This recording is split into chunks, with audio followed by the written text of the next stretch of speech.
तो आज हम एक ऐसी गहरी चर्चा यानी इस डीप डाइव की शुरुआत कर रहे हैं जो मतलब शायद हम सभी को थोड़ा सोचने पर मजबूर कर देगी। हमारे पास आज 3 बहुत ही अलग-अलग स्रोत हैं। बिल्कुल। और ये स्रोत इतिहास के बिल्कुल अलग-अलग हिस्सों से आते हैं। राइट। मतलब एक तरफ हमारे पास प्राचीन भारतीय दर्शन है जिसे हम चारवाक कहते हैं। दूसरी तरफ एक महान युवा क्रांतिकारी भगत सिंह का लाहौर जेल से लिखा गया वो मशहूर लेख है, मैं नास्तिक क्यों हूँ। हाँ, और जो तीसरा स्रोत है वो भारतीय संविधान के मुख्य निर्माता डॉक्टर B.R. अम्बेडकर की आत्मकथात्मक यादें हैं जो वेटिंग फॉर अ वीजा में संकलित है। तो अब सबसे बड़ा सवाल ये उठता है कि एक प्राचीन दार्शनिक, एक 22 साल का क्रांतिकारी जो फांसी का इंतजार कर रहा है, और हमारे संविधान के निर्माता, मतलब इन तीनों के बीच आखिर कनेक्शन क्या है? हमारा आज का मिशन यही समान धागा खोजना है। एग्जैक्टली। और अगर हम थोड़ा ध्यान से देखें ना तो ये समान धागा बहुत ही साफ तौर पे नजर आता है। ये है अंधी आस्था का विरोध। मतलब हर बात को तर्क की कसौटी पर कसने की जिद। हाँ, और ये समझना कि कैसे कुछ मान्यताओं का इस्तेमाल इंसानों को दबाने के लिए किया जाता है। राइट। बिल्कुल। मतलब ये विश्लेषण कि कैसे धर्म या रूढ़ियों को एक हथियार की तरह इस्तेमाल किया जाता है ताकि लोगों को मानसिक और सामाजिक रूप से गुलाम बनाए रखा जा सके। तो चलिए सबसे पुराने स्रोत से शुरू करते हैं। अक्सर लोगों को लगता है कि यार धर्म या मान्यताओं पर सवाल उठाना तो कोई बहुत आधुनिक चीज है, मतलब शायद कोई पश्चिमी विचार है। और यही सबसे बड़ी गलतफहमी है। अगर हम प्राचीन भारत के लोकायत या चार्वाक दर्शन को देखें तो समझ आता है कि ये बिल्कुल नई बात नहीं है। अच्छा, तो मतलब ये चारवाक दर्शन असल में था क्या? देखो, चार्वाक मूल रूप से एक मटीरियलिस्टिक मोनिज्म या भौतिकवादी दर्शन था।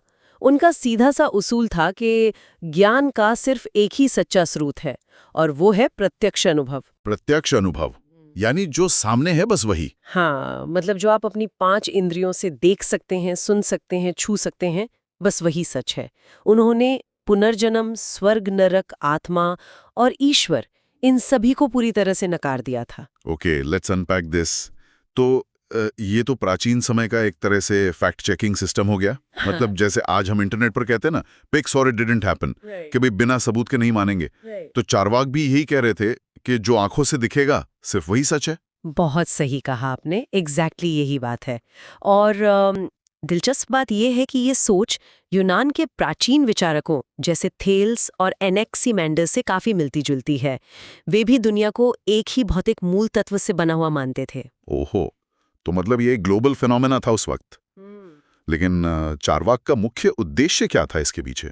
वो पुरोहित वर्ग था जो सत्ताधारी लोगों के साथ मिलकर काम करता था। चारवाक का मानना था कि ये लोग अपने फायदे के लिए अनुष्ठानों जैसे बड़े बड़े यज्ञों का इस्तेमाल करते हैं। राइट, मतलब एक अदृश्य दुनिया का डर दिखाकर अपना व्यवसाय चलाना। बिल्कुल। वे चाहते थे कि लोग इन अंधविश्वासों की वजह से किसी के हाथों की कठपुतली या पपेट ना बने। उनका स्पष्ट मानना था कि समाज बिना किसी धर्म के एक तरह के सेक्युलर ह्यूमनिज्म के आधार पर बहुत अच्छी तरह काम कर सकता है। इस वर्तमान जीवन को खुशी से जीना ही लक्ष्य होना चाहिए। ये तो बहुत ही तार्किक बात लगती है। लेकिन यहीं से एक शानदार ट्रांजिशन होता है हमारे दूसरे स्रोत की तरफ। चारवाक ने जिस तर्क और यथार्थवाद की बात सदियों पहले की थी ना, उसी तर्क को 1930 के दशक में एक नौजवान ने अपना सबसे बड़ा हथियार बनाया। आप भगत सिंह की बात कर रहे हैं? हाँ, मतलब कल्पना कीजिए, लाहौर जेल की एक अंधेरी काल कोठरी है, मौत सामने खड़ी है, और ऐसे में भगत सिंह अपने उसूलों पर अडिग हैं। और उनका ये जो लेख है, मैं नास्तिक क्यों हूँ, वो सिर्फ एक वैचारिक घोषणा पत्र नहीं है। ये मानव मनोविज्ञान का एक बहुत गहरा अध्ययन है। असल में उनके कुछ दोस्तों ने उन पर एक आरोप लगाया था। हाँ, कि शोहरत मिलने से उनके अंदर अहंकार आ गया है। एग्जैक्टली, कि उसी घमंड या वैनिटी के नशे में वे ईश्वर को नहीं मान रहे हैं। लेकिन भगत सिंह इसका जो जवाब देते हैं वो कमाल है। वे कहते हैं कि भाई, जो इंसान ईश्वर के अस्तित्व को ही सिरे से नहीं मानता, वो खुद को ईश्वर के बराबर कैसे समझ सकता है? राइट। मतलब अहंकार तो तब होगा ना जब आप किसी बड़ी सत्ता से मुकाबला कर रहे हो। जब आप मान ही नहीं रहे कि वो सत्ता है, तो मुकाबला कैसा? बिल्कुल सही। और भगत सिंह कोई भावुक युवा नहीं थे। जेल के एकांत में उन्होंने चार्ल्स डार्विन, कार्ल मार्क्स और लेनिन जैसे विचारकों का बहुत गहराई से अध्ययन किया था। और शायद इसी पढ़ाई ने उन्हें वो नजरिया दिया, मतलब डार्विन से वैज्ञानिक नजरिया और मार्क्स से समाज का आर्थिक ढांचा समझने की समझ। हाँ, और इसी समझ के आधार पर वे एक बहुत ही कड़वा सवाल पूछते हैं। वे कहते हैं कि अगर कोई सर्वशक्तिमान और दयालु ईश्वर है तो दुनिया में इतनी भुखमरी, गुलामी और दुख क्यों है?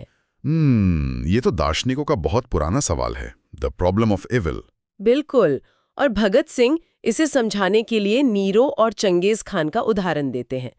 वे कहते हैं कि अगर ईश्वर इंसानों को सिर्फ सजा देने के लिए इतना दुख देता है तो वो इन क्रूर ऐतिहासिक शासकों से अलग कैसे हुआ? बाप रे, ये तो बहुत ही तीखा प्रहार है ना? और फिर वे कर्म और पुनर्जन्म की थ्योरी की भी पोल खोलते हैं। वे इसे अमीरों और सत्ताधारियों का एक प्रोटेक्शन मैकेनिज्म बताते हैं। प्रोटेक्शन मैकेनिज्म मतलब अपना बचाव करने का तरीका? हाँ, ताकि गरीब इंसान अपनी गरीबी या शोषण को अपने ही पिछले जन्म का पाप मान ले। अगर वो ऐसा मान लेगा तो वो कभी अपने हक के लिए क्रांति नहीं करेगा, जमींदार के खिलाफ खड़ा नहीं होगा। धर्म एक तरह का सिक्योरिटी ब्लैंकेट देता है। एक मनोवैज्ञानिक सहारा। बिल्कुल, कि भाई मरने के बाद सब ठीक हो जाएगा, जन्नत मिलेगी। लेकिन अगर कोई इंसान मानता है कि मरने के बाद उसे कोई स्वर्ग या जन्नत नहीं मिलने वाली है, सब कुछ इसी दुनिया में खत्म हो जाएगा, तो फिर वो बिना किसी रिवॉर्ड की उम्मीद के देश के लिए अपनी जान कैसे दे सकता है? यही तो सबसे बड़ी बात है ना? क्या धर्मरूपी सिक्योरिटी ब्लैंकेट के बिना इंसान अंदर से टूट नहीं जाता?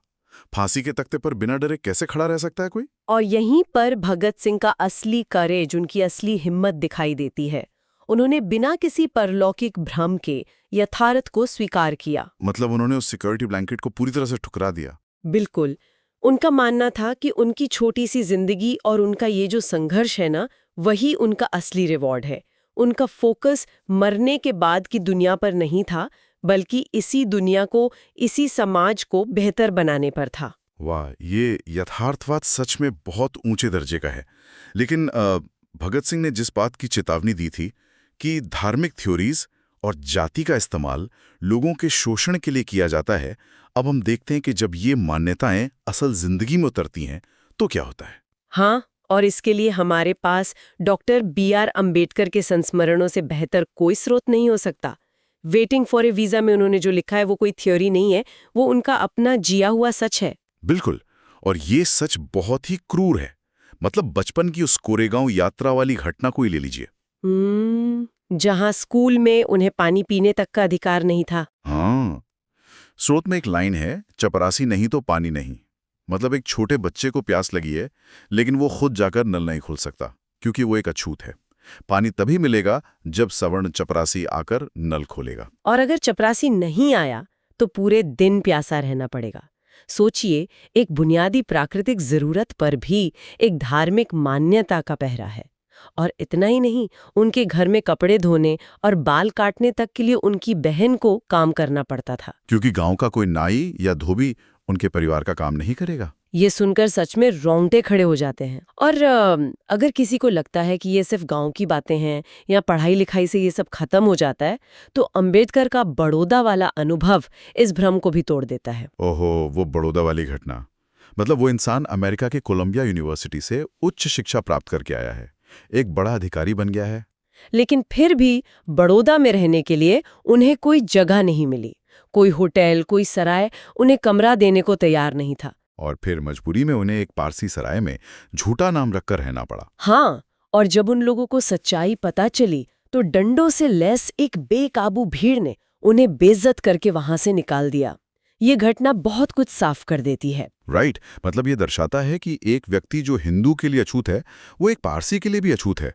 आपकी सारी पढ़ाई, आपकी डिग्रियां उस अंधी मान्यता के आगे शून्य हो जाती हैं। बिल्कुल। और सबसे खौफनाक उदाहरण तो काठियावाड़ के उस शिक्षक की कहानी में मिलता है। वो डॉक्टर वाली घटना। हाँ, एक अछूत महिला दर्द से तड़प रही है, बच्चे को जन्म देने वाली है, लेकिन एक हिंदू डॉक्टर उसका इलाज करने, उसके घर जाने से साफ मना कर देता है। मतलब एक डॉक्टर जिसने जान बचाने की शपथ ली है। और जब वो किसी रसूखदार व्यक्ति के कहने पर राजी होता भी है तो एक बहुत ही अमानवीय शर्त रखता है। हाँ, कि वो खुद थर्मामीटर नहीं लगाएगा, कोई और व्यक्ति लगाएगा, और वो दूर से बस रीडिंग देखेगा। एग्जैक्टली उसने उस तड़पती हुई महिला को छुआ तक नहीं, और सही इलाज न मिलने के कारण अंततः उस महिला और उसके नवजात बच्चे की दर्दनाक मौत हो गई। So what does this all mean? मतलब ये सुनकर तो ऐसा लगता है जैसे छुआछूत और जाति की इस बीमारी ने इंसान की बुनियादी इंसानियत को ही खत्म कर दिया हो। एक तरफ डॉक्टर की शपथ है और दूसरी तरफ उसकी अंधी धार्मिक मान्यता। और यहाँ मान्यता इंसानियत पर भारी पड़ गई। बिल्कुल। चारवाक और भगत सिंह जिस ब्लाइंड फेथ को रोकने की बात कर रहे थे ना, ये उसी का सबसे खौफनाक, सबसे घिनौना जमीनी रूप है। मैं पूरी तरह सहमत हूँ। अंबेडकर का अनुभव ये साबित करता है कि जब समाज तर्क को, रीजन को और प्रत्यक्ष मानव पीड़ा को नजरअंदाज कर देता है, जब वो सिर्फ पुरानी मान्यताओं और अंधविश्वास का अंधा पालन करता है, तो फिर इंसान इंसान नहीं रहता। बिल्कुल सही कहा। तो अगर हम इन तीनों स्रोतों को एक साथ पिरोकर देखें तो तस्वीर एकदम साफ हो जाती है। चारवाक ने हमें बताया कि समाज बिना ईश्वर के डर के सिर्फ तर्क के आधार पर चल सकता है। और फिर भगत सिंह ने हमें दिखाया कि कैसे ईश्वर की मर्जी या पिछले जन्म के कर्म का बहाना देकर शोषक वर्ग अपनी सत्ता कायम रखता है। राइट। और डॉक्टर अंबेडकर के अनुभवों ने हमें ये कड़वी सच्चाई दिखाई कि जब हम इस शोषणकारी व्यवस्था पर सवाल नहीं उठाते तो लाखों लोगों की गरिमा और उनका जीवन छिन जाता है। एग्जैक्टली। और इस पूरी चर्चा को समेटते हुए मैं एक बात जरूर कहना चाहूंगी जो शायद हमें आगे सोचने पर मजबूर करे। हाँ बिल्कुल, बताइए। देखो, चारवाक प्राचीन काल में भी तर्क की वकालत कर रहे थे। भगत सिंह और अंबेडकर ने आधुनिक युग में इसकी सख्त जरूरत समझाई। लेकिन आज के समय में जब हमारे पास ज्ञान और विज्ञान का इतना बड़ा भंडार है, तो क्या हम आज भी किसी ऐसी अंधी मान्यता या व्यवस्था को बिना सवाल किए मान रहे हैं? ये तो बहुत गहरा सवाल है ना? क्या कोई ऐसी प्रथा है जिसे आज हम सामान्य मान रहे हैं, लेकिन भविष्य की पीढ़ियां जब पीछे मुड़कर देखेंगी तो वे हैरान होंगी कि हम इतने अमानवीय या अविवेकी कैसे हो सकते थे? बाप रे, ये सच में एक बहुत ही प्रोवोकेटिव और बेचैन करने वाला विचार है। मतलब हमें लगता है कि हम बहुत मॉडर्न हो गए हैं, लेकिन शायद हम आज भी कुछ बेड़ियों को ढो रहे हैं। और इसी विचारोत्तेजक बात के साथ हम आज की इस गहरी चर्चा को यहीं समाप्त करते हैं। हमेशा सवाल पूछते रहिए और तर्क करना कभी मत छोड़िए।